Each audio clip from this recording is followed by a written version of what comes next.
Assalamualaikum warahmatullahi wabarakatuh. Selamat pagi, siang, sore, dan malam.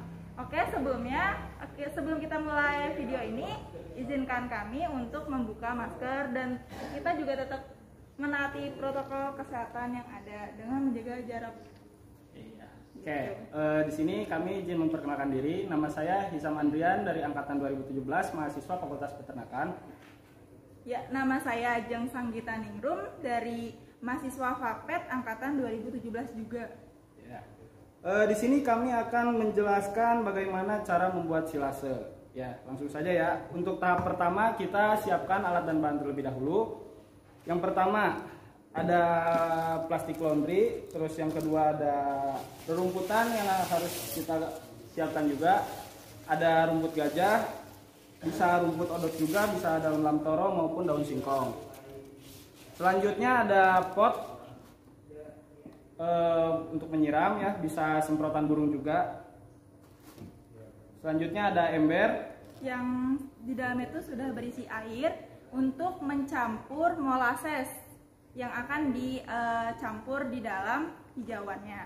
Kemudian ada garam, di sini kita menggunakan garam kasar. Selanjutnya ada apa lagi?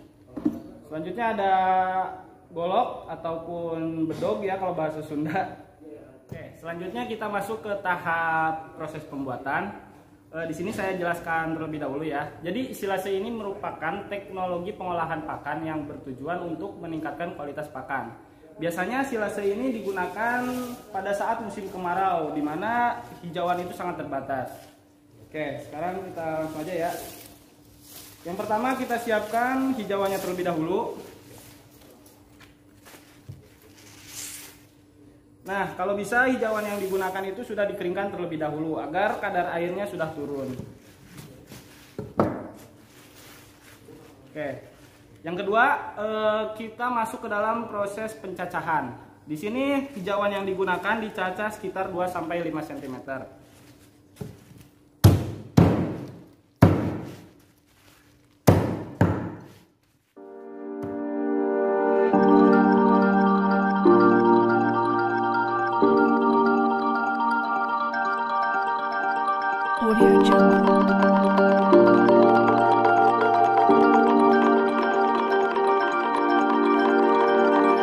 Oke, perlu teman-teman ingat semua ya. Pastikan hijauan yang digunakan itu dipanen ketika kandungannya optimal. Contohnya pada rumput gajah ini dipanen ketika umur 60 hari. Kenapa sih Mas kalau misalnya optimal? Ya, karena semisal kita menggunakan hijauan yang sudah terlalu lama, dipastikan kadar proteinnya turun dan seratnya sangat tinggi. Seperti itu. Oke, sekarang kita lanjut ke tahap berikutnya, yaitu pencampuran molasses. Kemudian ada garam dan air. Nah, untuk perbandingannya sendiri itu 3:1, yaitu 1 liter air dengan 3 kilo hijauan, seperti itu ya. Nah, di sini saya akan memasukkan molasses ke dalam air ini.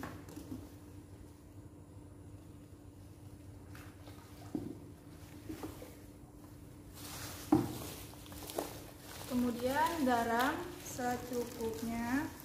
Nah, oh iya, penggunaan molasses dan garam ini sebenarnya itu untuk meningkatkan palatabilitas. Nah, untuk penggunaan molasses itu sebenarnya untuk kayak mengaktifkan mikroorganisme sehingga proses silasenya itu berjalan secara cepat dan optimal, seperti itu. Karena dalam pembuatan silase itu harus dalam kondisi apa aja, Mas? Yang pertama harus dalam keadaan anaerob. Pastikan tempat yang digunakan itu tidak ada udara sedikit pun. Kemudian memerlukan bakteri fermentable yang didapat dari si molasses tersebut. Nah, setelah pencampuran tadi, kita masukkan air yang sudah dicampur tadi ke dalam pot tanaman atau buat menyiram tanaman ya.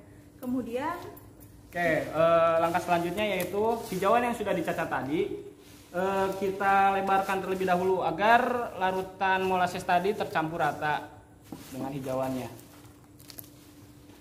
Oke, langsung aja bajang.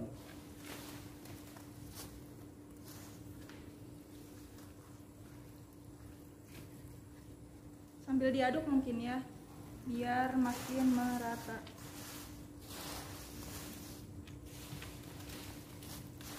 Oke, setelah kita tadi sudah melakukan proses penyiraman, selanjutnya kita masukkan hijauan yang sudah dicacah dan diberi molasses ini, kita masukkan ke dalam tempat atau wadah. Di sini tapi kita menggunakan plastik laundry, ya. Teman-teman juga bisa menggunakan toples, mungkin untuk skala besar bisa menggunakan drum,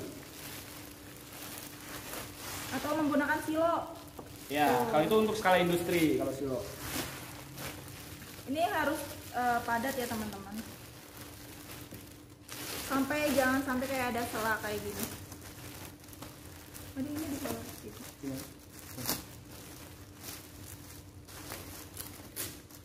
Oh iya, ada sedikit tips.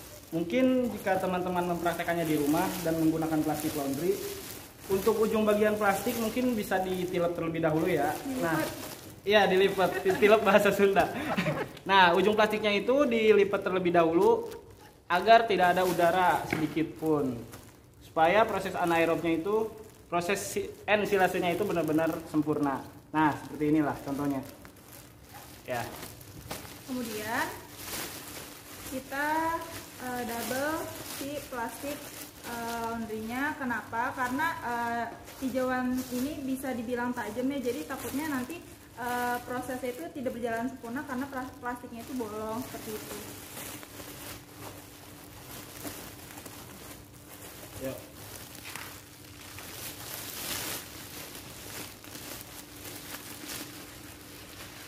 Selanjutnya kita ikat bagian plastik dalam dengan menggunakan tali rafia. Sebenarnya bisa menggunakan apa aja. Di sini kita menyediakan tali rafia atau bisa dengan karet ban. Nah, itu lebih kuat lagi tuh dia. Oke, sebagai gambaran, di sini kita menggunakan 2 plastik. Nah, sebisa mungkin bagian ujung plastiknya ini dilipat dan digunakan isolasi. Punten Gol.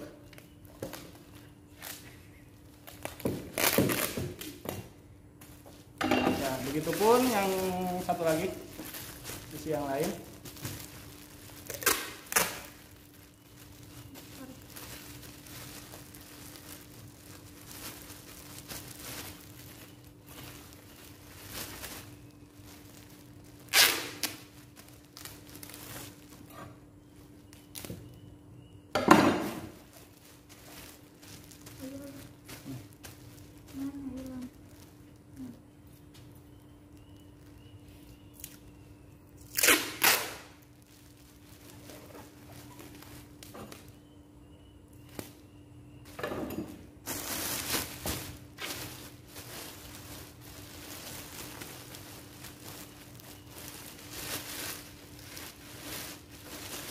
Gini juga ya.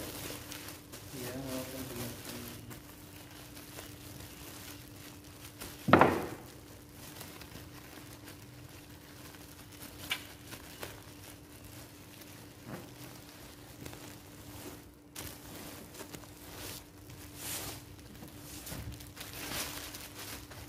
rapi ya.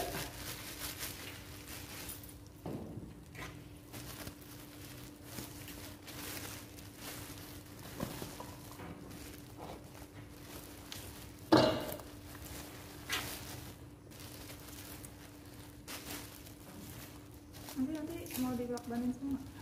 Lakbanin semua.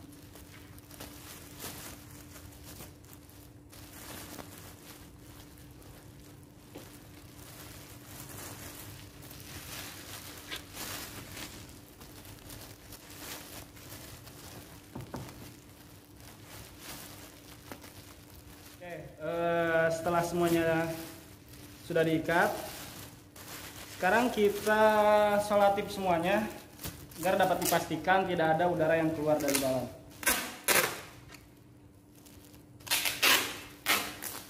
Oke, setelah semuanya tertutup, tadi kan hijauannya sudah kita masukkan dalam plastik dan sudah kita bungkus juga menggunakan selatip.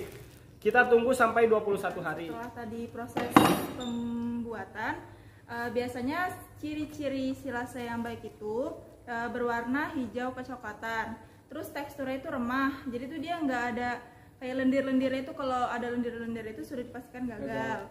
Terus kemudian pH, untuk pH-nya sendiri itu berkisar 3,8 sampai 4,2. Terus kemudian aroma. Nah, aroma itu khas fermentasi. Jadi kayak kamu contohnya tape. Nah, itu kayak bau-bau asem-asem kayak gitu deh. Ya, kurang lebih seperti itu untuk ciri-ciri silase yang berhasil. Perlu teman-teman ingat semua ya.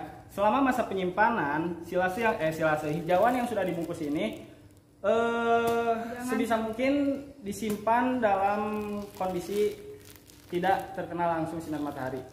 Seperti itu. Ya, oke. Jadi kita tunggu selama 21 hari ke depan apakah silase ini akan berhasil. Semoga berhasil ya. Jadi kita tunggu juga punya hasil punya teman-teman. Oke. Oke. See you.